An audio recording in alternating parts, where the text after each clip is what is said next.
Assalamualaikum warahmatullahi wabarakatuh. Selamat datang di channel Debu Buku. Di channel ini saya akan membahas berbagai buku yang telah saya baca, baik yang fiksi ataupun yang non-fiksi. Kali ini saya akan membahas buku yang berjudul Testimoni Para Penghafal Al-Quran, Kiat-Kiat Super Kilat Menghafal Al-Quran, karya Al-Aba Anjuma, penerbit Diva Press. Penulisnya ini orang Indonesia ya, Al-Aba Anjuma yang Diva Press ya. Kita tahu banyak menerbitkan banyak buku Islami ya.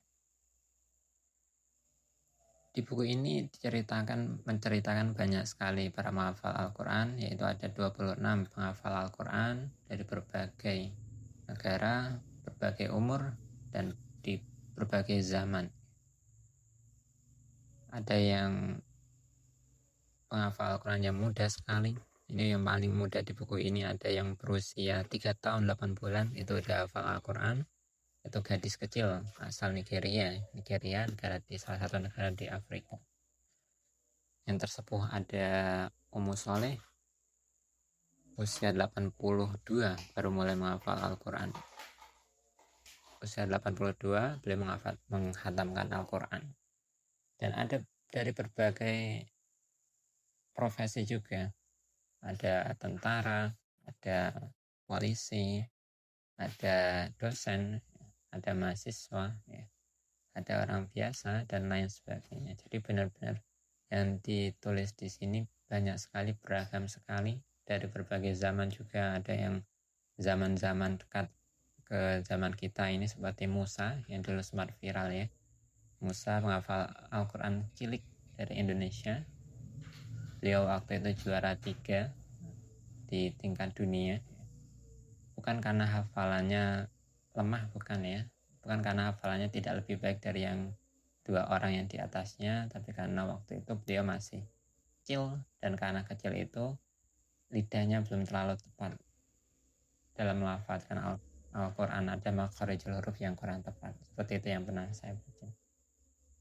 Kemudian ada juga dari zaman yang jauh sekali, Imam Syafi'i juga ditulis di sini waktu beliau menghafal Al-Quran dari usia yang sangat belia gitu. Kemudian ada juga dari berbagai negara, ada Indonesia, ada Mesir, ada Nigeria, bahkan ada negara minoritas. Ternyata di sana ada seorang penghafal Al-Quran juga di Ukraina ya. Di sini diceritakan juga. Jadi untuk teman-teman yang mau mendengar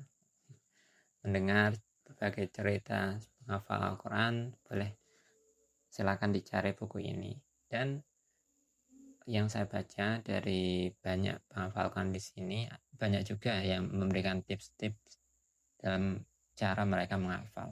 Tapi nggak semuanya. Ada beberapa sebagian yang memberikan tips-tips bagaimana mereka menghafal. Ada juga yang tidak. Adapun bagi saya kisah yang paling saya sukai adalah kisah Ummu Soleh yang tadi, yang usianya sangat sepuh sekali, usia 82 tahun. Bayangkan, beliau menghatamkan Al-Quran di usia 82 tahun. Sebenarnya diceritakan waktu kecil beliau udah mulai menghafal Al-Quran sampai hafal 3 juz. Tapi setelah itu terpotong nih, karena beliau setelah itu menikah ya. Dan tradisinya di sana usia 13 atau 12 tahun itu udah pantas untuk menikah. Kalau Indonesia kan 18, 19 ya. Tapi kalau di sana beda negara, beda kebiasaan. Usia 13, 14 beliau udah menikah. Dan namanya setelah menikah ya, beliau sibuk dengan suami, kemudian nanti beliau hamil, sibuk, tambah sibuk lagi, punya anak, sibuk lagi. Wah, seperti itu. Jadi dari kecil tuh sebenarnya beliau udah punya impian untuk jadi penghafal Al-Quran. Tapi tadi terbentur kondisi, tapi kemudian pas anak-anaknya sudah besar, beliau udah jadi nenek-nenek tadi, usia 82 tahun, beliau merasa, wah sekarang waktunya. Orang punya banyak waktu luang, anak-anak udah besar, gak perlu bantuan beliau, gak terlalu membutuhkan bantuan beliau ya. Soalnya kalau anak ya tentu saja masih butuh bantuan orang tuanya, entah doanya, entah pelukannya, entah sapaannya ya. walaupun bukan sesuatu yang materi gitu.